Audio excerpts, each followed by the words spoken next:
அதே வெப்பம் இங்க இருக்கும். 2024 மே மாதத்துல 43.4 டிகிரி 43.4 டிகிரி யோசிச்சு பாருங்க. இது வந்து சவுதி அரேபியால மிடில் ஈஸ்ட்ல இருக்கக்கூடிய ஹீட்டு இன்னைக்கு இந்த இடத்துல 43.4 டிகிரி 2024 மேல ரெக்கார்ட் ஆச்சு. இந்த வருஷம் மே 2026 இந்த வருஷமே 41.5 டிகிரி. ஸோ மக்கள் இதுல வசிக்கிறாங்க, விவசாயம் பண்றாங்க, ஆடு மாடுகள் கொண்டு வர்றாங்க. இத்தனை பிரச்சனைகளோடு வயதானவர்கள் இந்த ஊர்ல வசிக்கிறாங்க. இது தமிழ்நாட்டுல இருக்கு, நம்முடைய ஊர்ல இருக்கு. இல்ல பிரச்சனை என்னங்க? வறட்சி பகுதி. இங்க இருக்கக்கூடிய இடம் எல்லாம் பாத்தீங்கன்னா சுண்ணாம்புக்கல் நம்ம சொல்லுவோம், வெங்கச்சாங்கல் சுண்ணாம்புக்கல். ஸோ இது வந்து மலையை ஜெனரலா உறிஞ்சாதுன்னு ஒரு விஷயம் இருக்கு. ஏகப்பட்ட ஹீட்டு, கிரீன்ஸ் எல்லாமே, கிரீன் என்விரான்மெண்ட் எல்லாமே அழிஞ்சிக்கிட்டு போகுது. வேலிகள் எல்லாம் காணாம போகுது. இன்னைக்கு உயிர் வேலிகள் நம்ம போடுறது கிடையாது, கம்பி வேலி போடுறோம். அப்படி இருக்கும் பொழுது மொத்த வெப்பம் இங்க அதிகமா இருக்கு. ஸோ அப்போ இங்கே ஆல்மோஸ்ட் விவசாயம் செய்ய முடியாது அப்படிங்கிற ஒரு இதில் என்னோட அப்பா அம்மா எல்லாருமே எனக்கு கஷ்டப்பட்டு சொல்லி கொடுத்தது, எப்படியாச்சும் படித்து தப்பிச்சு போயிரு, எப்படியாச்சும் படித்து இந்த ஊரை விட்டு போயிரு, எப்படியாச்சும் படித்து தோட்டத்தை விட்டு போயிரு, எப்படியாச்சும் படித்து விவசாயத்துலேருந்து தப்பிச்சு வெளியே போயிரு. ஆனால் எல்லா பக்கம் சுற்றி அடிச்சுட்டு நான் ஃபைனலாக வந்தது இங்கே தான். 2020 என்னுடைய பதவி போலீஸ் சர்வீஸில் வேண்டான்னு வந்ததுக்கப்புறம் இங்கே வந்து பெரும் முயற்சி எடுத்தேன். விவசாயம் செய்யணும்னு பெரும் முயற்சி. தண்ணி இல்லை, 3-4 போர் போட்டு எல்லா போரும் ஒன்றொன்னா பொக்காம, தண்ணி இல்லாம முயற்சி எடுத்து தோட்டமெல்லாம் எப்படி பண்ணலான்னு ஒரு பெரிய கனவுகளோடு இயற்கை விவசாயத்தை கொண்டு வரணும், ஆட்டுப்பண்ணை கொண்டு வரணும்னு பண்ணி இன்னைக்கு அந்த ஆட்டுப்பண்ணை போயிட்டு இருக்கு. இருந்தும் நான் நினைச்ச அளவுக்கு ஒரு ஸ்கேல் இல்லை இங்க செய்ய முடியாத காரணம் இங்க இருக்கக்கூடிய தன்மை, சாயிலினுடைய ஃபர்டிலிட்டி தன்மை, குறிப்பாக மழை வரத்து, ஹீட். இன்னைக்கு கரூர்ல மட்டும் நீங்க ரொம்ப ஆச்சரியப்படுற விஷயம் பார்த்தீங்கன்னா, கரூர் மாவட்டத்தில் மட்டுமே தமிழ்நாடு முழுவதுமே ஒரு லேண்டை நம்ம கல்டிவேட் பண்ண முடியும், ஒரு லேண்டை நாம சாகுபடி பண்ண முடியும், ஒரு லேண்டில் ஒரு பயிர் செய்ய முடியும். ஆனா அதில் நம்ம பயிர் செய்யல அப்படின்னா அதை கல்ச்சரல் லேண்ட் அப்படிங்கிறாங்க. அது எதுக்கு அந்த பேர் கொடுத்துருக்காங்கன்னு தெரியல. அதான் அரசனுடைய கிளாசிபிகேஷன், கல்ச்சரல் லேண்ட் அப்படிங்கிறாங்க. கல்ச்சரபிள் லேண்ட். இன்னைக்கு தமிழ்நாட்டில் 8.8 லட்சம் ஏக்கர் நிலம் கல்ச்சரபிள் லேண்ட். அதாவது 8.8 லட்சம் ஏக்கர் நிலத்துல விவசாயம் பண்ணலாம், ஆனா விவசாயம் பண்ணாம இருக்கலாம். அந்த தமிழ்நாட்டினுடைய மொத்த 8.8 லட்சம் ஏக்கர்ல கரூர் மாவட்டத்துல மட்டுமே 1.8 லட்சம் இருக்கு. யோசிச்சு பாருங்க.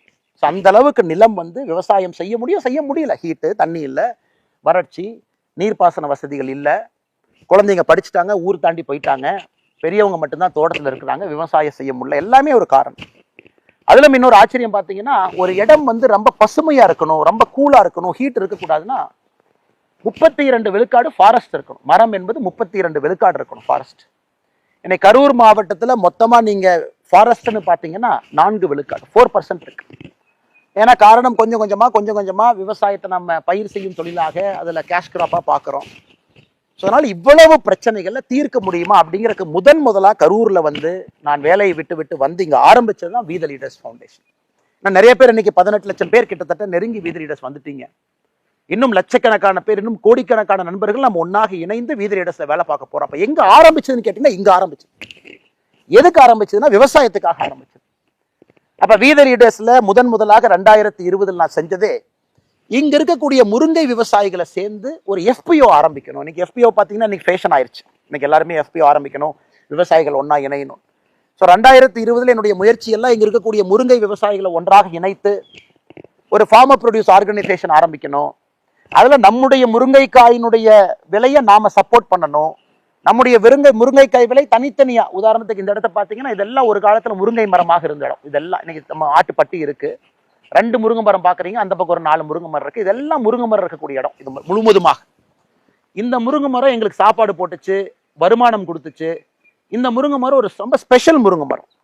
இப்ப தமிழ்நாட்டில் பாத்தீங்கன்னா அக்ரிகல்ச்சர் யூனிவர்சிட்டியினுடைய வெரைட்டி 2-3 வெரைட்டி இருக்கு, கருமுருங்கை இருக்கு, நிறைய வெரைட்டி இருந்தாலும் கூட இந்த நம்முடைய மூலனூர், சின்ன தாராபுரம், காப்பரமத்தி, வைரமடை, அரவக்குறிச்சி, பள்ளப்பட்டி இந்த பகுதியில் வரக்கூடிய முருங்கைக்காய் என்பது கிட்டத்தட்ட வருடம் முழுசுமே காய்க்கும். 12 மாசத்துல குறைந்தபட்சம் 9 மாசம் காய்க்கும். அதிக வருமானம் வரக்கூடிய நாட்டு முருங்கை, மூலனூர் வகைன்னு சொல்லலாம். நம்மளுக்கு ஒரு லோக்கல் பேர் நம்ம சொல்லிக்கலாம். இந்த முருங்கைக்காய் அப்படியே கத்தை எடுத்துட்டு செவ்வாய்க்கிழமை சந்தை, பக்க சந்தைக்கு போனீங்கன்னா அப்படி கிராமத்துல பாத்தீங்கன்னா சந்தைக்கு எடுத்துட்டு போவாங்க. அது கண் முன்னால் கொஞ்சமாக அழிய ஆரம்பித்து வருமானம் இல்லைன்னும் பொழுது இதை நாம் ஒரு FPO கொண்டு வந்து முருங்கை விவசாயிகளை ஒன்றாக இணைத்து 1000 பேர்த்து இணைச்சு ஒரு FPO உருவாக்கலாமா அப்படிங்கறக்காக வி த லீடர்ஸ் ஃபவுண்டேஷன் விவசாயத்தை நோக்கி வந்தோம். அதனாலதான் ஆரம்பத்துல வி த லீடர்ஸ் ஃபவுண்டேஷனுடைய ஆபீசஸே பாத்தீங்கன்னா அரவக்குறிச்சியில் இருக்கும், சென்னையில இருக்கும், வேலாயுதம்பாளையத்துல இருக்கும். எல்லாமே கரூர் மாவட்டத்துக்குள்ள நான் எங்க பிறந்து வளர்ந்தோன்னா அந்த இடத்த சுத்தி அது இருக்கும்.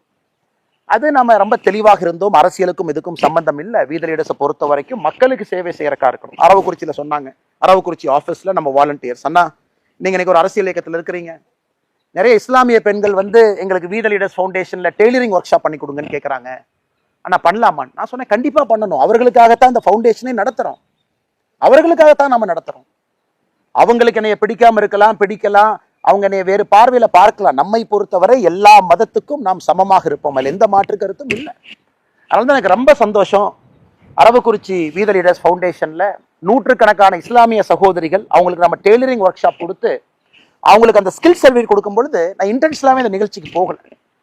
நாம ஸ்டேஜுக்கு போய் அவங்க நம்மளோட இருந்து போட்டோ எல்லாம் எடுத்து அது தேவையில்லாம பொலிட்டிக்கல் ஆகி அந்த சகோதரிக்கு ஏதாவது தொந்தரவு வந்துட போகுது அப்படிங்கிறக்காக கூட போல. அந்த அளவுக்கு சில இடத்துல நான் பின்னாடி தான் இருந்தேன்.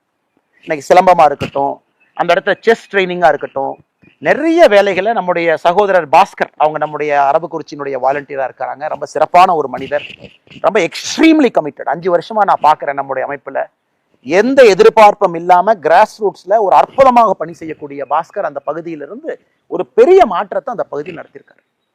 அதே போல இந்த பக்கம் நம்முடைய தென்னிலையில வி த லீடர்ஸ் ஃபவுண்டேஷன், அங்க சுமேஷ் நம்முடைய சகோதரர் ரொம்ப நல்லா ஹார்ட் ஒர்க்கிங் வாலண்டியர்.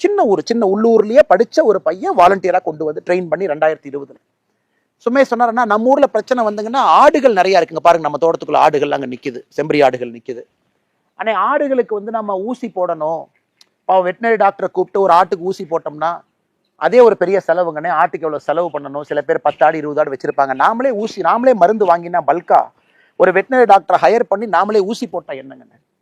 கண்டிப்பா பண்ணுங்க தம்பி, எந்த தப்பு இல்லை. நம்ம பண்ற நோக்கம் மக்களுக்கு நல்லது நடக்கணும், மக்களுடைய வாழ்வாதாரத்தை கொஞ்சம் எளிமைப்படுத்தணும் அப்படிங்கறக்காகத்தான் நோக்கம். அப்ப கிட்டத்தட்ட 8500 ஆடுகளை தாண்டி அங்க நாம ஆடுகளுக்கு பாத்தீங்கன்னா இந்த நிறைய நோய் வரும், குறிப்பா ஆடு உணவு உள்ளக்கூடிய பகுதி வாய்ப்பகுதியில நிறைய வரும்.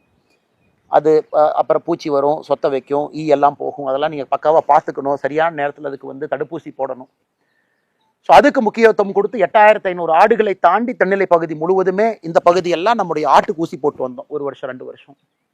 அப்புறம் மாடுகளுக்கு ஊசி. இதெல்லாம் பார்த்தீங்கன்னா ஒரு இடத்துலையும் அந்த தன்மைக்கு தகுந்த போல வி த லீடர்ஸை நம்ம அலோவ் பண்ணோம். நீங்க இப்படி பண்ணுங்க, கோயம்புத்தூர்ல வி த லீடர்ஸுடைய ஆஃபீஸ் இருக்கீங்க, இந்த மாதிரி நீங்க வேலை பாருங்க, நமக்கு எந்த அப்ஜெக்ஷனும் கிடையாது. நம்முடைய நோக்கம் to touch humanity, to make a change.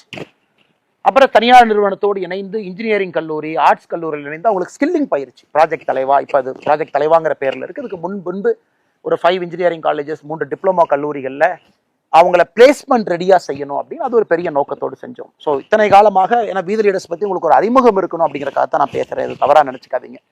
ஆனா எல்லோருமே இன்னைக்கு நம்ம ஒரு குடும்பமாக வி த லீடர்ஸ்ல இணைஞ்சிருக்கோம், ஒரு மாற்றத்தை நோக்கி போறோம். அந்த மாற்றம் அடிப்படையிலிருந்து ஆரம்பிக்கணும், அரசியல் மாறணும்னு நினைக்கும் பொழுது இது வி த லீடர்ஸ்னுடைய பாதை. இங்க இருந்து ஆரம்பிச்சது, அது எப்படி செய்யலான்னு யோசிச்சு கொஞ்சம் கொஞ்சமாக அது அப்படியே படிப்படியாக வந்து இன்னைக்கு அது ஒரு மக்கள் இயக்கமாக மாறி உங்கள் முன்னால் நின்று கொண்டிருக்கிறது. பெரிய ஆதரவு கொடுத்துட்டு இருக்கீங்க. இப்ப நம்முடைய நோக்கம் எல்லாம் வருகின்ற மாதங்கள்ல இந்த மெம்பர்ஷிப் டிரைவும் போயிட்டே இருக்கு, புதுசா மெம்பர்ஸும் வர்றாங்க. அப்படியே நம்ம முன்னாடி போக போக நம்முடைய நோக்கம் எல்லாம் வி த லீடர்ஸ் என்கின்ற ஒரு அமைப்பு ஒரு மக்கள் இயக்கமாக, மக்கள் சக்தியாக, ஒரு ப்ராப்பர் பொலிட்டிக்கல் மூவ்மெண்டாக, மக்களுடைய சோஷியல் இஷ்யூவை பேசக்கூடிய ஒரு இயக்கமா மாறும். மக்களுடைய அன்றாட பிரச்சனைகளை பேசணும். இன்னைக்கு அரசியல் கட்சிகள், நான் யாரையும் குறை சொல்லலை, எத்தனை அரசியல் கட்சிகள் மக்களுடைய அன்றாட பிரச்சனைகளை இன்னைக்கு பேசுறாங்க.